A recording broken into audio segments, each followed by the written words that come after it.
Hey guys, this is Camper15, and I'm back at it with another video for you guys, and back with some more My Hero Academia episode reviews for you guys, because hey, I love me some My Hero Academia.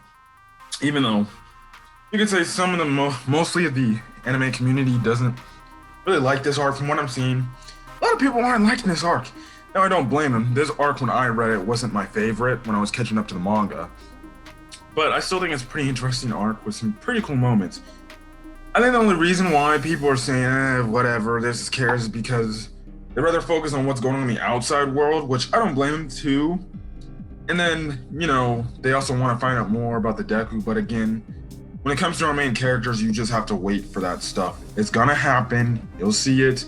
Just wait. We only got probably 2 more episodes, and then we'll finally get Deku's battle, or 3 more episodes, and we'll finally get the Deku matchup. So yeah, depends how the Bakugo matchup goes. Well, we'll see. Anyways,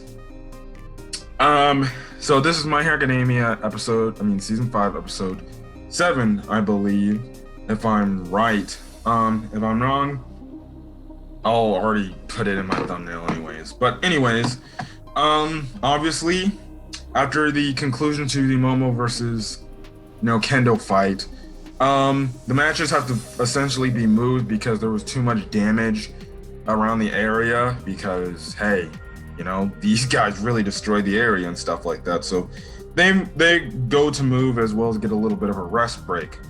Now All Might talks to Deku about One for All, and I did like the fact that in between this, again, they make the mention, in Deku's team, they make the mention how Deku's just normally very close to All Might, and they always talk together and stuff like that. And I found it funny how, how Mina was telling, Ochako, like, oh, of course you would know something very, much about Deku. It's because you like him or something like that. And she, obviously, Ochako is like, bruh, no, and stuff like that. But again, I just love my shipping moments when the other classmates just tease Ochako about her feelings for Deku, even though she said she's put those feelings away. She likes Deku. We cannot, trust me. I've said it thousands of times. It doesn't matter if you put away your feelings for somebody you care about, somebody you love, somebody you like. The number one thing is you're always going to think about them, not 24/7, but when they're in the moment with you. So obviously she can put away her feeble feelings as much as she can say, but she loves her Deku.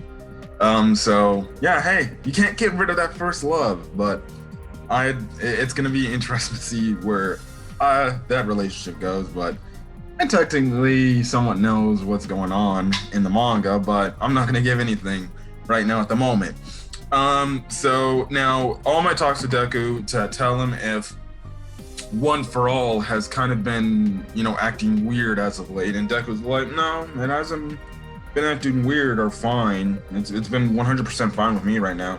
Essentially, All Might tells him, look, just be careful, because you're in the match you're going up against Shinzo, who triggered the vestiges to essentially assist you. So be careful when you're in your match. Now Bakugo comes up, and he gets a funny scene. He's like, why are you hiding shit from me when I know?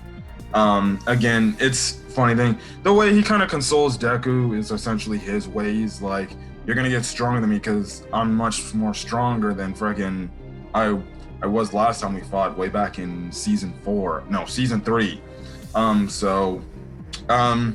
It's his way. And even All Might's like, it must be Bakugo's way of consoling him. But then again, he was talking crap on Deku like he always does. But I think we all know at this point, Bakugo, now knowing the secret, has Deku's best interest at heart. He's just obviously hard on him because he wants him to get stronger, sooner rather than later, essentially. So, yeah. Now, before the match 3 starts off, and it's funny because this episode was literally called Match 3. I don't know if the people just can't come up with good titles, but okay, Match 3, fine. So yeah, which again, I think I did see a comment, like somebody said, oh, they just call this match 3, so clearly they don't care. I'm like, If they really didn't care, not only the titles would be bad, the animation would be bad, and I think honestly the animation is really damn good. For this arc. Again, like I said, I know the Class 1A, Class 1B arc. I know when it first came on in the manga, the community at the time who read up on the manga did not like this arc whatsoever. I was fine with it. Like, I didn't mind it. It definitely wasn't something that I was truly 100% invested in. Really, only until we get to that Deku fight, I will say it.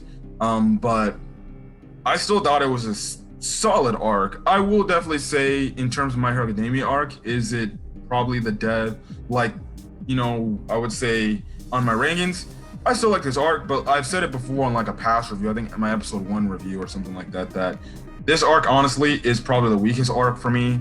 Like, other than really the Deku moment, I don't really seem to care other than anything else. We get other cool moments in this arc, I'm not gonna lie.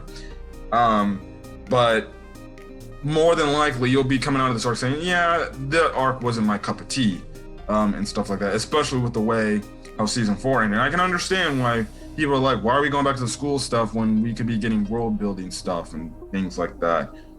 But hey, this is why the show is called My Hero Academia and stuff like that. They can't just go out after their first years and go out and be freaking heroes. But again, like I said, you're gonna see the development and the growth of these characters, certain morally the main characters than some side characters. You get some side character growth, but more main character growth.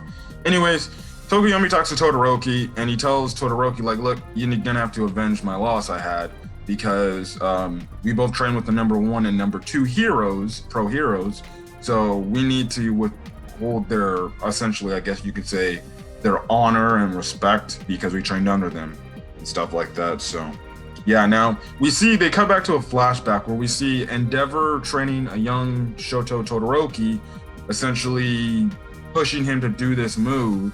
And essentially, one, you can see the freaking craziness in freaking Endeavor's eyes when they do a close-up, because he really wants him to do this thing, because he's like, you're my only option, you're my only thing to overcome All Might and stuff like that. I finally got you, and yada yada yada. Now, the one point he does mention in this talk, or in this scene, is he says that Toya's flames were stronger than his flames. So Toya's flames were stronger than Endeavor's flames, but he had his mother's frailness. Now, essentially, if you don't know what he means by her frailness, I'm trying to say this without spoiling, because the manga knows who Toya Todoroki is. Fudge, how do I say it? Essentially, I guess you can say he has soft skin. I'm guessing that's the one way I can say. He has thin skin. But it's, again, very interesting to note, we're getting this information about Toya Todoroki, and then we found out another big information, that his flames were stronger than Endeavor's. And with the theory speculating that people think Dabi is Toya Todoroki, what do we see in his flame color? We see blue flames, and if you know anything about science, blue flames tend to be hotter than red flames.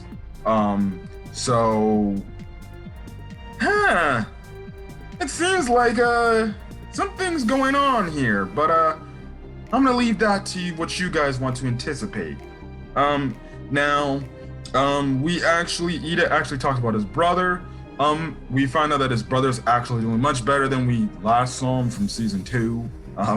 So that's good and everything. Now, what happens is Class B's Tetsutetsu starts attacking like everywhere, even though they were supposed to keep damage to a low. He's just attacking everywhere, and he's making everybody, or Class A, aware of their location and everything. They eventually go there. Todoroki uses ice to block what we think is to block their vision and stuff like that. But the counter to that is, thanks to Honuki, the guy who has the mask on, and stuff like that, he has a quirk named Softening, which essentially makes the things he touches softer. And we also do find out this student, Honuki also got into UA based on recommendation, like we know with Todoroki and Momo.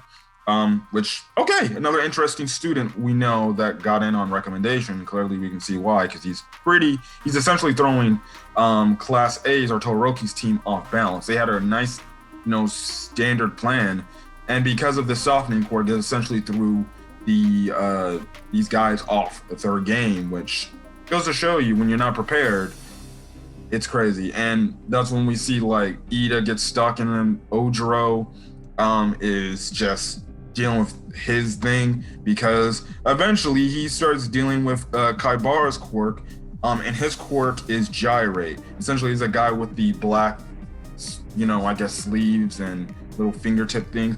And essentially, we find out his quirk essentially any part of his body can rotate like a drill. And I'm guessing the reason why he has those little black things is, I guess, ways so he doesn't like literally impale his people or impale people. He knows when he's activating his quirk and everything, because that would be bad.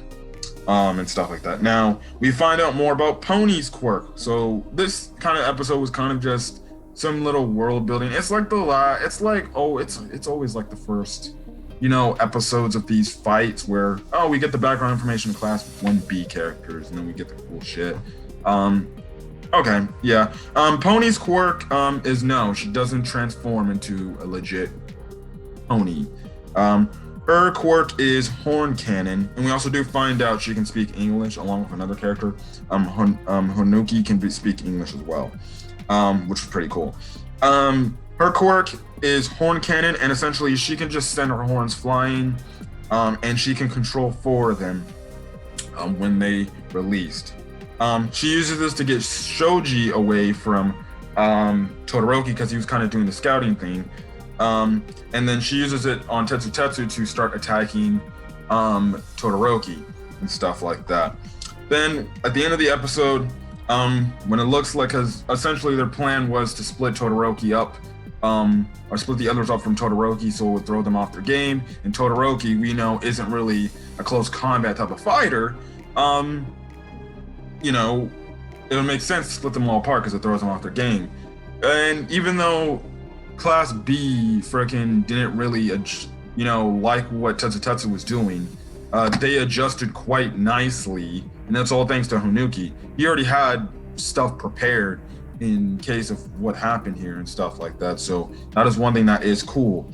And again, shows you why he got into UA based on recommendation. Now we find out that Ida actually has upgraded his reciprocal burst. And essentially the reason why he did this, because Honuki thought, oh, it's over for you.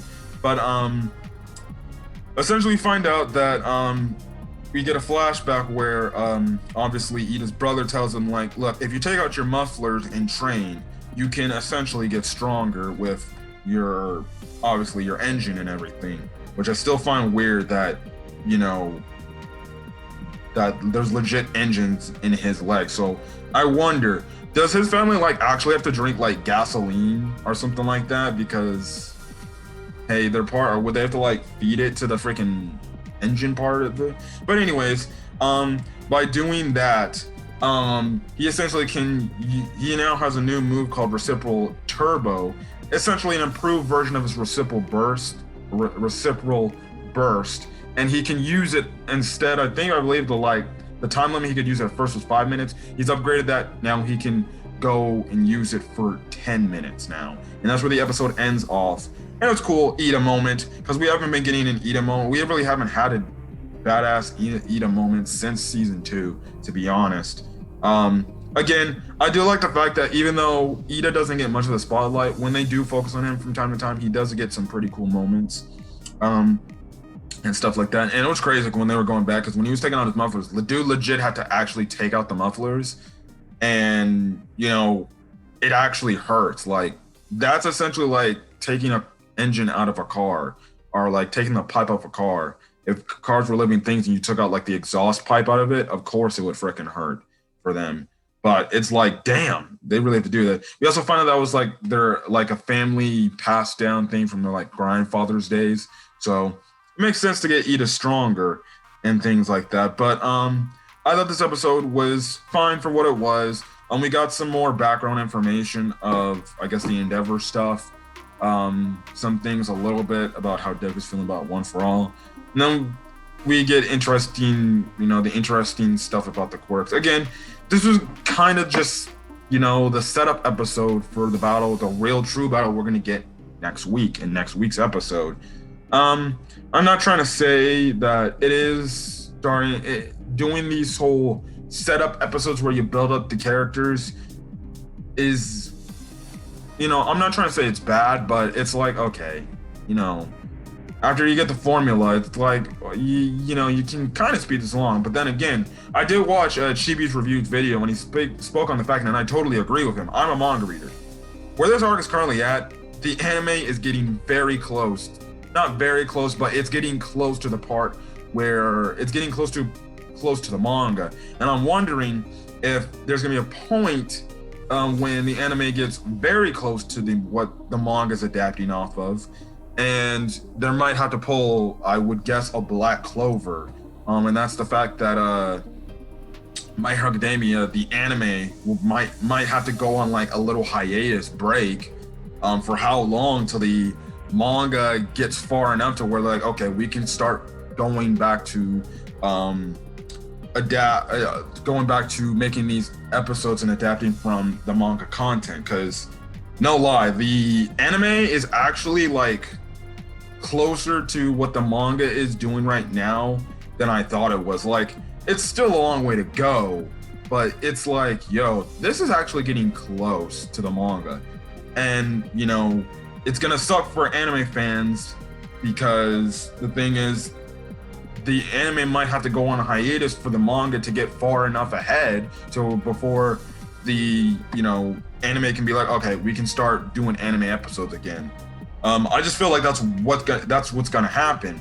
Obviously, there is downtime in between seasons and stuff like that, and that's gonna give the manga plenty of time, because that's why this is a seasonal anime and stuff like that. So if the manga keeps up on a weekly basis, it should get pretty far enough from the anime and stuff like that, because what's going on in the manga is crazy. But that's just the one thing I just wanted to throw up, be like, that could potentially be happening if the anime is doing that. And I see why they're doing these episodes, these setup episodes, way to freaking extend the manga, because like this weekend the manga's coming back, which I am going to review. So if you're a manga reader, I will review it. I'll have it up probably today. I got a long day in terms of recording and stuff like that, because I got Resident Evil, One Piece. I kind of want to leave my Sundays for free, especially because it's Mother's Day, and obviously you guys want to celebrate that stuff with your mothers. So I'm probably not going to upload anything tomorrow, so expect a huge upload day today on the channel. But other than that, if you guys like the video, leave a like, put in the comment section your thoughts on this week's episode of My Hero Academia, and hit that subscribe button if you want to get more My Hero Academia content. Until then, guys, I'm going to get out of here. Hopefully you guys have a great rest of your day. See you guys later. Peace.